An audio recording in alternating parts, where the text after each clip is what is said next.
नमस्कार, माझं नाव आहे पूनम सुर्वे आणि आज मी तुम्हाला मुलींकडून असणाऱ्या अपेक्षा सांगणार आहे। तुम्ही म्हणाल मुलांच्याही अपेक्षा असतात? हो तर असतात, ते कधी सांगत नाहीत।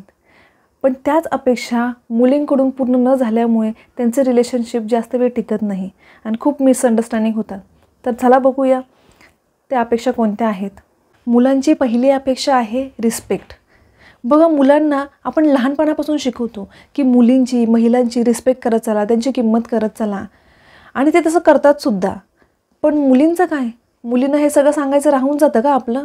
मुलांचा हक्क नाही का की त्यांची कुणीतरी रिस्पेक्ट करावी, त्यांची कुणीतरी किंमत करावी म्हणून? बघा, बऱ्याच मुलींच्या डोक्यात हे भरलेलं असतं की मुलांची किंमत केली काय नाही केली काय फरक पडतो। म्हणून तर बऱ्याच मुलांच्या सुद्धा ह्या कंप्लेंट असतात की माझे पार्टनर माझी किंमतच करत नाही, मी काहीही केलं तरी तिला ते आवडतच नाही, माझी रिस्पेक्टच करत नाही। या रिलेशनशिपचा काय फायदा? तसं करू नका। तुमचा पार्टनर ही रिस्पेक्ट डिझर्व करतो। सो तुमचं हे रिलेशनशिप जास्त वेळ टिकण्यासाठी तुम्ही त्यांची रिस्पेक्ट करा। मुलांची दुसरी अपेक्षा काळजी घेणे। मुलांनाही वाटतं की कोणीतरी आपली काळजी घ्यावी, कोणीतरी आपल्याला पॅम्पर करावं, लाड करावं, कोणीतरी त्यांना खुश करावं आणि कोणीतरी त्यांच्यासाठी एफर्ट्स घ्यावे, नाही का? ते कधी सांगत नाहीत, पण या छोट्या छोट्या गोष्टींमुळे ते खूप खुश होतात असं आहे। त्यामुळे तुम्ही तुमच्या पार्टनरची काळजी घेत चला आणि बघा तुमच्या रिलेशनमध्ये किती फरक पडतो ते। तिसरा पॉईंट आहे पास्ट। त्यांना त्यांच्या पास्टवरून सारखे प्रश्न विचारणे। बघा, प्रत्येकाचा काही ना काही पास्ट असतो, नाही का? मग तुम्हीच का त्यांचा पास्ट जास्त वेळ धरून ठेवता, त्याच्यावर सारखे प्रश्न विचारता, भांडण करता, याने तुम्हाला जास्त त्रास होईल। बघा, हे मी मान्य करू शकते की तुम्ही त्यांच्या बाबतीत पॉझिटिव्ह असता म्हणून तुम्ही सारखा तो विषय काढता, पण एकदाच काही त्या विषय संपवा। 1 दिवस घ्या, 2 दिवस घ्या, 15 दिवस घ्या, 15 दिवसात हा भांडण मिटवून टाका आणि परत यावर आयुष्यभर बोलायचं नाही हे ठरवून टाका। कारण ह्या गोष्टींना ना तुम्ही खुश राहणार आहे ना तुमचा पार्टनर, आणि ह्याच गोष्टीसाठी तुमच्या पार्टनरने तुमच्याकडे बऱ्याचदा माफी मागितलेली असते। मग का नाही त्यांना माफ करून टाकत?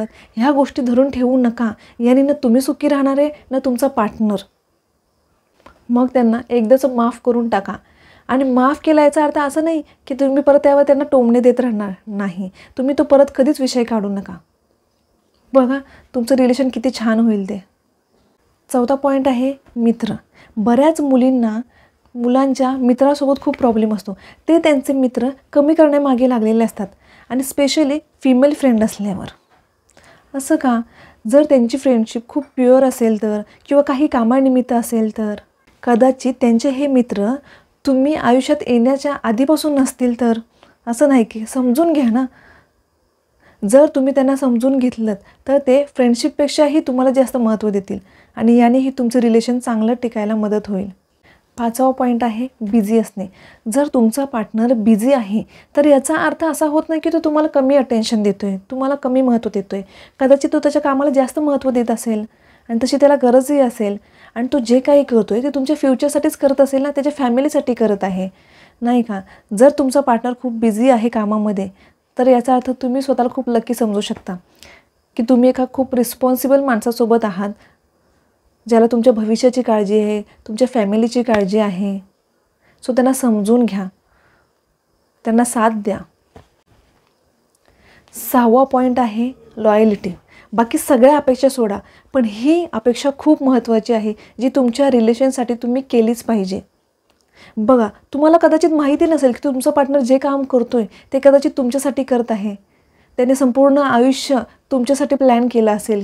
तुम्ही तुमच्या पार्टनरला कधीही धोका देऊ नका, कधीही फसवू नका, अशी कोणतीही गोष्ट करू नका ज्याने त्यांना खूप हर्ट होईल। मग बघा तुमचं नातं अजून सुंदर होईल। म्हणून तर तुम्ही तुमच्या पार्टनरसोबत नेहमी लॉयल राहा। व्हिडिओ आवडला असेल तर लाईक शेअर नक्की करा आणि कमेंट करा की नेक्स्ट व्हिडिओ कोणत्या टॉपिकवर करायचा आहे।